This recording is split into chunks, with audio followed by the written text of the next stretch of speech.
안녕하세요. 동아시아 전체가 얼어붙었습니다. 중국 동북부의 영하 46도, 일본 동북 지방에는 폭탄 저기압, 우리나라는 제2파 한파입니다.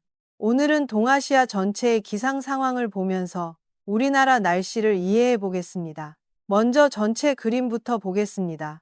거대한 한기가 시베리아에서 남쪽으로 내려오고 있습니다. 이 한기의 핵심 온도가 영하 46도입니다.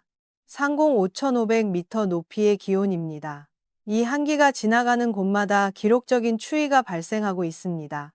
중국 동북부, 한반도, 일본 열도까지 모두 이 한기의 영향권에 들어왔습니다. 동시에 동해에서는 폭탄 저기압이 발생했습니다. 이 저기압이 한기를 더욱 강하게 끌어내리고 있습니다.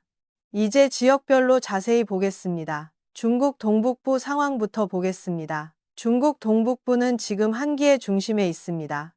영하 46도 한기가 바로 이곳 위에 있습니다. 지상 기온도 극도로 낮아졌습니다.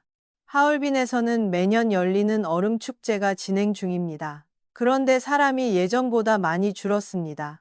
너무 추워서 견디기 힘든 것 같습니다. 만주 지역 전체가 얼어붙어 있습니다. 이 지역은 원래도 추운 곳이지만 이번에는 특히 심합니다. 일본 상황을 보겠습니다. 일본 동북 지방이 가장 힘듭니다. 폭탄 저기압의 직격탄을 맞고 있습니다. 폭탄 저기압이 뭘까요? 1월 11일 일요일에 중심 기압이 985 헥토파스칼이었던 저기압이 하루 만에 958 헥토파스칼로 떨어졌습니다. 24시간에 27 헥토파스칼이나 급강하했습니다. 이렇게 급격히 발달하는 저기압을 폭탄 저기압이라고 합니다. 958 헥토파스칼은 슈퍼 태풍급입니다. 겨울인데 태풍만큼 강한 저기압이 생긴 것입니다. 일본 간토 지방 앞바다의 풍속이 초속 26m입니다. 태풍으로 치면 강풍력 반경이 800km를 넘는 초대형 태풍입니다. 일본 동북 지방은 폭설과 강풍에 시달리고 있습니다. 집 밖에 나가기 힘든 상황입니다. 사할린이나 일본 북부는 겨울철 난이도가 정말 높습니다. 게다가 1월 11일 일요일 오후 1시 15분 이와테현 북부에서 규모 5.1 지진이 발생했습니다. 최대 진도 4를 관측했습니다. 지진이 크진 않았지만 흔들림이 컸습니다. 마침 폭탄 저기압이 지나가던 때였습니다. 악천 후에 지진까지 겹쳤습니다. 일본 동북 지방은 정말 어려운 시간을 보내고 있습니다. 이제 우리나라 상황을 자세히 보겠습니다. 1월 12일 월요일 새벽입니다. 전국 최저 기온입니다. 강원도 평창 봉평이 영하 20.7도까지 내려갔습니다. 강원도 내륙 전체가 영하 15도 이하입니다. 전국 대부분이 영하 10도 이하입니다. 서울 노원은 영하 13.6도였습니다. 최강 한파였던 전날보다 더 떨어졌습니다. 추위가 점점 심해지고 있습니다. 우리나라는 왜 이렇게 추울까요? 폭탄 저기압 때문입니다. 저기압이 동쪽으로 이동하면서 우리나라는 서고동저 기압 배치가 되었습니다. 서쪽에 높은 고기압, 동쪽에 낮은 저기압이 자리 잡았습니다. 이런 배치가 되면 북서풍이 강하게 붑니다. 시베리아의 한기가 이 북서풍을 타고 우리나라로 쏟아져 내려옵니다. 우리나라 주변은 줄무늬 눈구름으로 가득합니다. 차가운 공기가 따뜻한 바다를 만나 눈구름이 만들어진 것입니다. 지역별로 더 자세히 보겠습니다. 강원도가 가장 춥습니다. 평창 영하 20.7도입니다. 상상을 초월하는 추위입니다. 외출할 때 귀와 손을 보호하지 않으면 동상 위험이 있습니다. 강원도에서는 수도관 관리가 큰 문제입니다. 보온 테이프를 감고 물을 조금씩 틀어 놓아야 합니다. 서울도 춥습니다. 노원이 영하 13.6도였습니다. 서울 전체가 영하 10도 안팎입니다. 남부 지방도 영하권입니다. 영하 4도인데 죽을 것 같다는 분들도 계십니다. 상대적으로 따뜻한 남쪽 분들에게는 이것도 큰 추위입니다. 제주도는 비교적 덜 춥습니다. 하지만 바람이 강합니다. 강풍주의보가 예비특보로 발표되었습니다. 기상청 특보 현황입니다. 1월 12일 월요일 오전 6시 기준입니다. 중부 내륙에 한파주의보가 계속됩니다. 강원도 내륙 산지는 한파경보입니다. 영남과 동해안에는 건조특보입니다. 울릉도 독도에 강풍주의보, 동해에 풍랑주의보입니다. 동해안, 서해안, 제주도로 강풍주의보가 확대될 예정입니다. 바람 이야기를 하겠습니다. 바람이 체감 온도를 크게 떨어뜨립니다. 영하 10도의 바람 초속 10m면 영하 20도처럼 느껴집니다. 바람만 없으면 견딜만한데 라는 말이 나오는 이유입니다. 어제는 바람이 강해서 집 마당 물건들이 날아다녔습니다. 오늘은 바람이 약해서 햇볕이 따뜻하게 느껴집니다. 다시 동아시아 전체로 돌아가 보겠습니다. 1월 13일 화요일입니다. 저기압이 홋카이도로 이동했습니다. 우리나라는 다시 서고동저 배치입니다. 동해에 줄무늬 눈구름이 생겼습니다. 일본 쪽은 여전히 폭설과 강풍입니다. 겨울 폭풍이 계속되고 있습니다.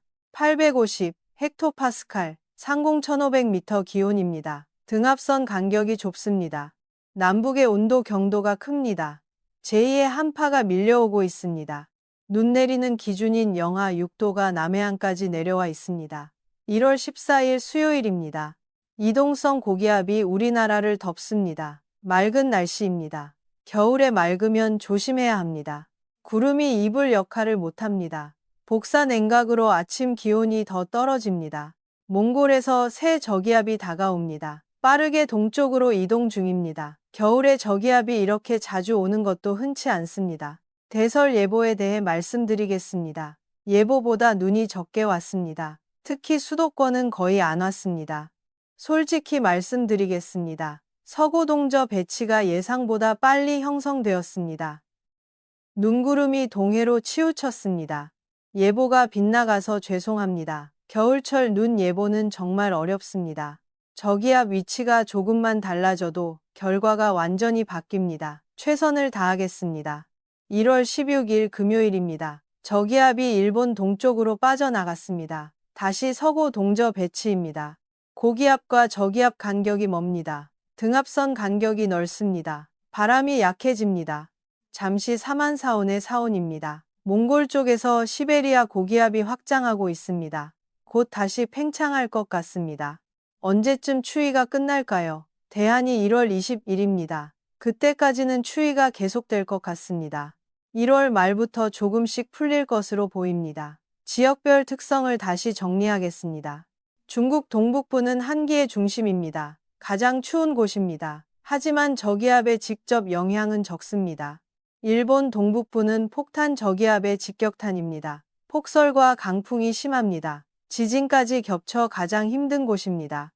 우리나라는 한기와 저기압의 중간 영향권입니다. 극심한 추위와 강한 바람이 있지만 일본보다는 약합니다. 생활 대책을 지역별로 말씀드리겠습니다. 강원도 분들은 수도관 관리가 최우선입니다. 보온 테이프를 감으세요. 밤에 물을 조금씩 틀어 놓으세요. 동파를 막을 수 있습니다. 태백 같은 산간 지역은 차량 관리도 중요합니다. 시동이 안 걸리는 경우가 많습니다. 부동액과 배터리를 점검하세요. 서울과 수도권은 바람 관리가 중요합니다. 문풍지를 붙이세요. 보일러를 아끼지 마세요. 건강이 더 중요합니다. 남부 지방은 건조특보에 주의하세요. 산불 감시에 협조해 주세요. 제주도는 강풍주의보입니다. 바람이 강할 것 같습니다. 전국 공통사항입니다. 외출할 때 귀마개와 장갑을 꼭 착용하세요. 동상이 위험합니다. 특히 발에 땀 많은 분들은 더욱 조심하세요. 노인분들은 외출을 자제하세요. 추위에 약하십니다. 집안에서도 따뜻하게 입으세요. 패딩과 두꺼운 양말이 필요합니다. 정리하겠습니다. 동아시아 전체가 한기에 휩싸였습니다. 중국 동북부 영하 46도, 일본 동북부 폭탄 저기압, 우리나라 제2파 한파입니다. 강원도 평창 영하 20.7도, 서울 노원 영하 13.6도입니다. 대안까지는 추위가 계속됩니다. 지역별로 대비하세요. 강원도는 수도관, 서울은 바람, 남부는 산불, 제주는 강풍입니다. 조금만 더 견디면 봄이 옵니다. 내일 아침 새로운 소식으로 찾아뵙겠습니다. 구독과 알림 설정 부탁드립니다. 따뜻하게 지내세요.